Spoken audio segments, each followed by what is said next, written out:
Alrighty, yo, what is going on, everybody? It's your boy, Mr. DDG94, back with another reaction video. Today, we are reacting to a motherfucking hood classic for the one time, man. We reacted to a hood classic for the one time, man. The first ever black superhero. Meteor Man. Come on, man. This was my movie growing up. This was the first black superhero. Well, not the first black superhero, but you know what I mean. The first black superhero to have his own movie. We never had a black superhero movie. He was the first one. Meteor Man was the first one. We didn't have no Black Panther back then. Black exploitation films didn't really have. I mean, if you want to count black exploitation films, you can, but technically we don't count black exploitation films. But you know, Meteor Man is the first ever superhero that was ever put on the screen for us to enjoy. Then along came, you know, the Blade, then the Static Shock, and then we finally got our Black Panther movie. Sadly, we only got one good one, and then the second one was just complete dog shit. All that feminist movement, oh my god, bro. They need to stop with that wokey woke shit, bro. Stop putting that shit in superhero movies. Especially in the fucking second one. That shit was terrible. I still haven't finished that movie. I've only gotten halfway through it, bro. Only gotten halfway through that movie, and I don't even want to watch it because I feel like I already know the ending. Yeah, so fuck Black Panther 2. But yeah, man, we're gonna get into this. This is Meteor Man. This is a hood classic. To a lot of people, this is an awful movie, but to us black people in the hood, this is hands down. This is our first superhero movie, and this is a classic in our eyes. So without further ado, this is near and dear to my heart. I introduce some of y'all who don't know about this, Meteor Man. I want you to hit me as hard as you can.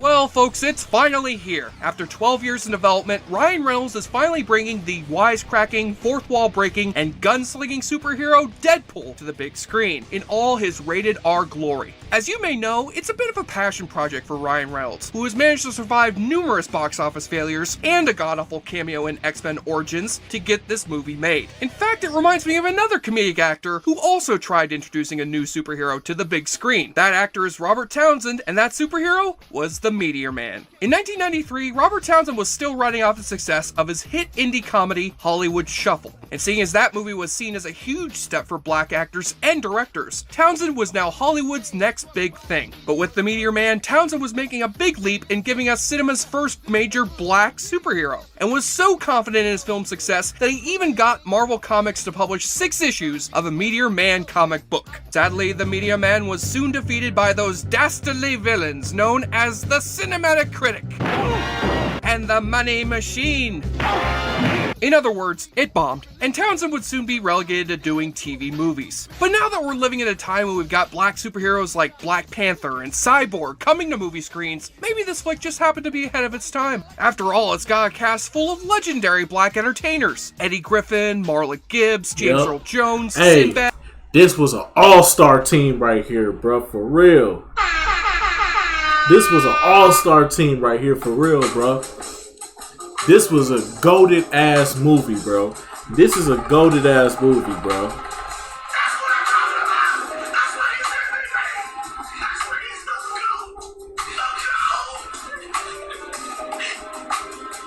For real, this is a goated ass movie. They got so many superstars, so many black all-stars in this fucking movie, bro.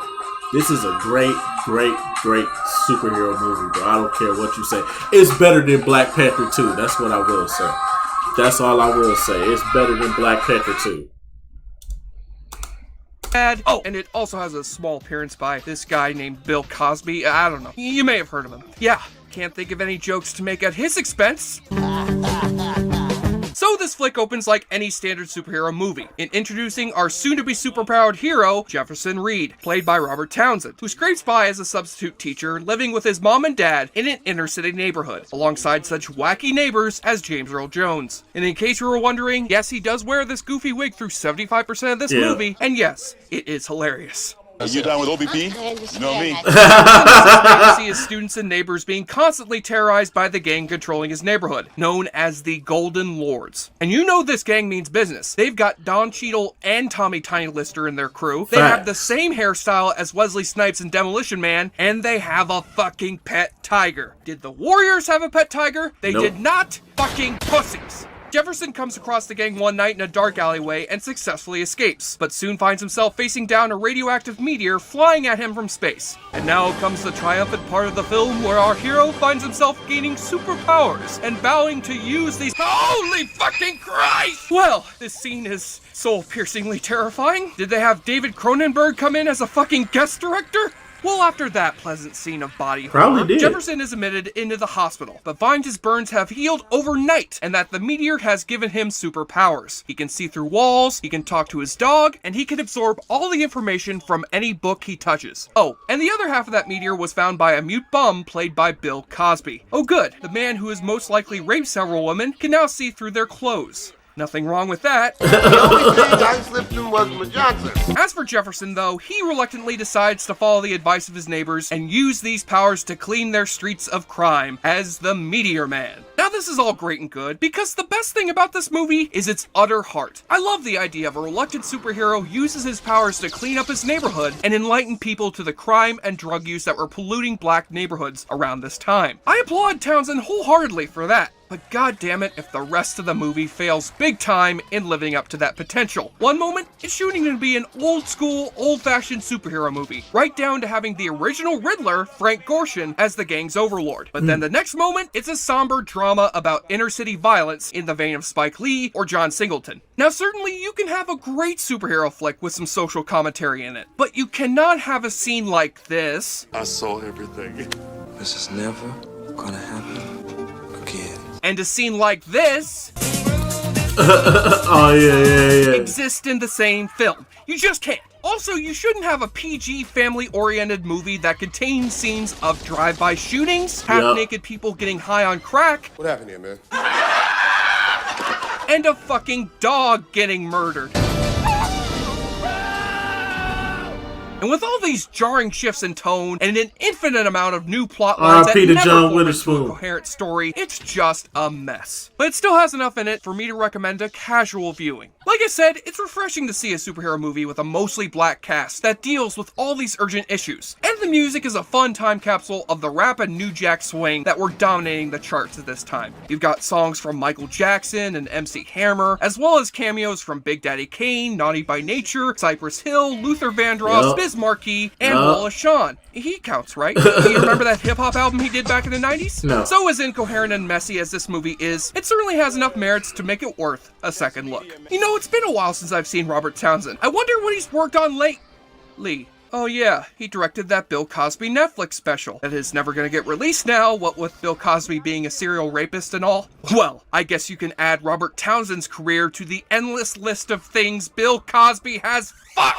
I loves me some white pussy. Aww. By drinking this goblet of beer, you shall have the superpower of inebriation. So stop saving the day and start saving some booze for the awfully good drinking game. Take a shot or drink every time the Meteor Man absorbs some knowledge from touching a book.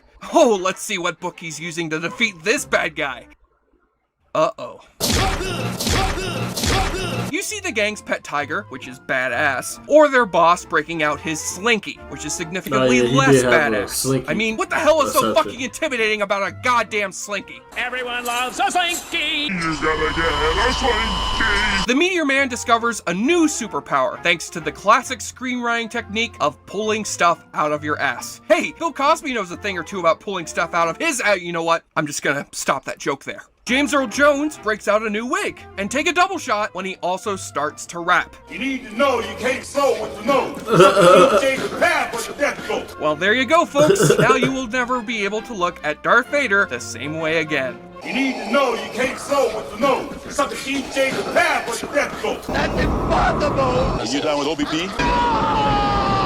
And on the nudie watch, the Meteor Man may be able to see what people are wearing underneath their clothes, but because of that PG rating, he's unable to see anyone completely nude in this flick. And that's probably for the best. Unless any of you want to see what Aunt Esther from Sanford & Son looks like naked. If you do, please email me at thingsnohumanbeing@fakewebsite.com.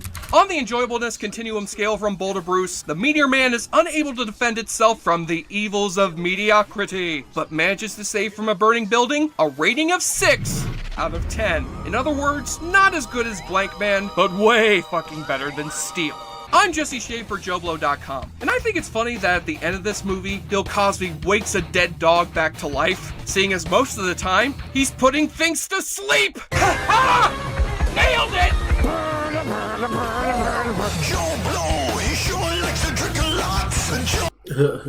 But anyway, so that's just gonna about do it for this one, man. Meteor Man is certified classic. If you haven't watched it, I highly recommend you go watch it. It's the first black superhero movie.